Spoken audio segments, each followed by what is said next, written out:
What is up, ladies and gents? Today, I will be going over all the free-to-play bows to help you decide what the best weapon for your Venti is. Before I start, I just want to thank all of you for the insane amount of support on the channel. My mind is absolutely blown. As of recording this right now, we just hit 500 subs, which is actually insane. Thanks to all of you for making this happen.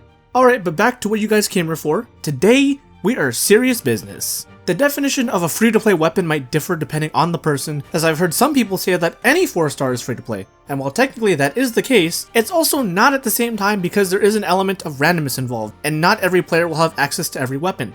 Because of this, we will have a control group of the 4 free-to-play options that all players have access to.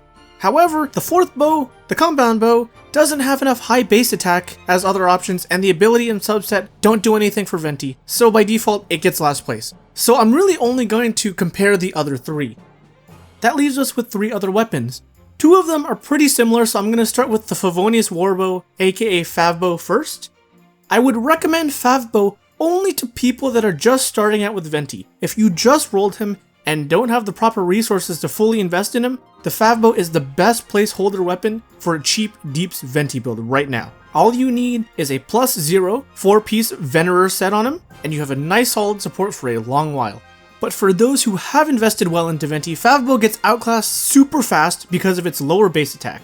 Also, E-Recharge doesn't scale well because it's Venti's Ascension stat, and you get plenty of E-Recharge through artifact substats over time. Venti's damage number scales so highly that it is believed that miHoYo actually messed up his balancing, and because of this, you actually want to invest in a damage build for Venti over anything else. So for raw damage, we're going to compare Prototype Crescent and the brand new Windblume Ode, which are the finalists. If you were watching this when the Windblume event is over, then the winner is the Prototype Crescent, and you can start building that immediately.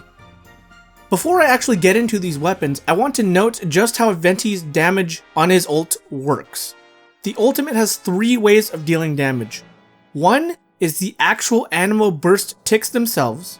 2 is the infused element damage ticks. This is the element that affects the enemy before they get sucked into the vortex. I will be using Amber's fire arrows in my examples. And 3 is the actual swirl damage itself.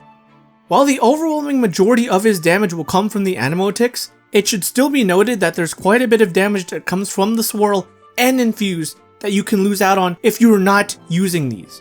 These numbers will be taken into consideration as I compare the next 2 weapons, so keep this in mind. This graph shows how much of each of Venti's damage sources scale over time, courtesy of the Venti mains Discord. Also, as another side note, am I crazy or does the Windblume Ode look a little bit like this weapon from Kingdom Hearts? Both the Crescent and the Ode have the same base attack, so the tiebreakers are going to come down to substats and abilities. Unfortunately, Crescent's ability is really tricky and annoying to proc, but it does have a plain attack substat, so that is very strong. Ode, on the other hand, has Elemental Mastery and a 36% attack boost ability at Refinement 5 that is very easy to proc. Elemental Mastery isn't as strong on Venti as you think, but it will still help him regardless. Because everyone will get access to a Refinement 5 Ode, I will be using that to compare to Crescent. The ability bonus on the Ode is almost identical to the Crescent subset bonus. In fact, the bonus of an R5 Windblume Ode is 0.1% off Prototype Crescent at level 75, that's how close they are. So unless you're planning on getting your Prototype Crescent to 75 or above, then the Windblume Ode is stronger. But for those that plan on getting your weapon to level 90, we are comparing a 5% extra attack bonus versus 165 elemental mastery. Because of this, I'm still going to give the edge to the Windblume Ode. And I highly recommend all of you level it up ASAP because you get a 1.5 weapon XP multiplier during this event. Again, if you're watching this and the event's over, just use the Prototype Crescent, it's still pretty damn good. There is one caveat to this. If you are an aiming god like Shroud and you can reliably hit headshots all the time, then the Prototype Crescent offers an extra attack boost that rivals the Odes, so you will have an additional attack boost, putting you at 77% bonus at level 90. But at the end of the day for me, this is about Venti, and I don't use Venti to go quickscoping, so that's why I'm going to recommend the Windblume Ode for most of you.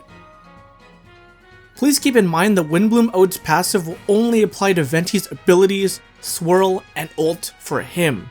This does not work like a thrilling Tales of Dragon Slayers, but honestly, Venti's damage scales so well that you want to build him a sub DPS over time anyway. Sometimes the best way to support the team is just by destroying everything, and he does that pretty well. You can actually get the Windblume Ode's bonus by shortcutting with an animation cancel. This is done by casting your ult after activating the Sonnet ability, and this will cut the animation right away and go into the ultimate, saving you time. But if you don't feel comfortable with doing this, then you don't have to.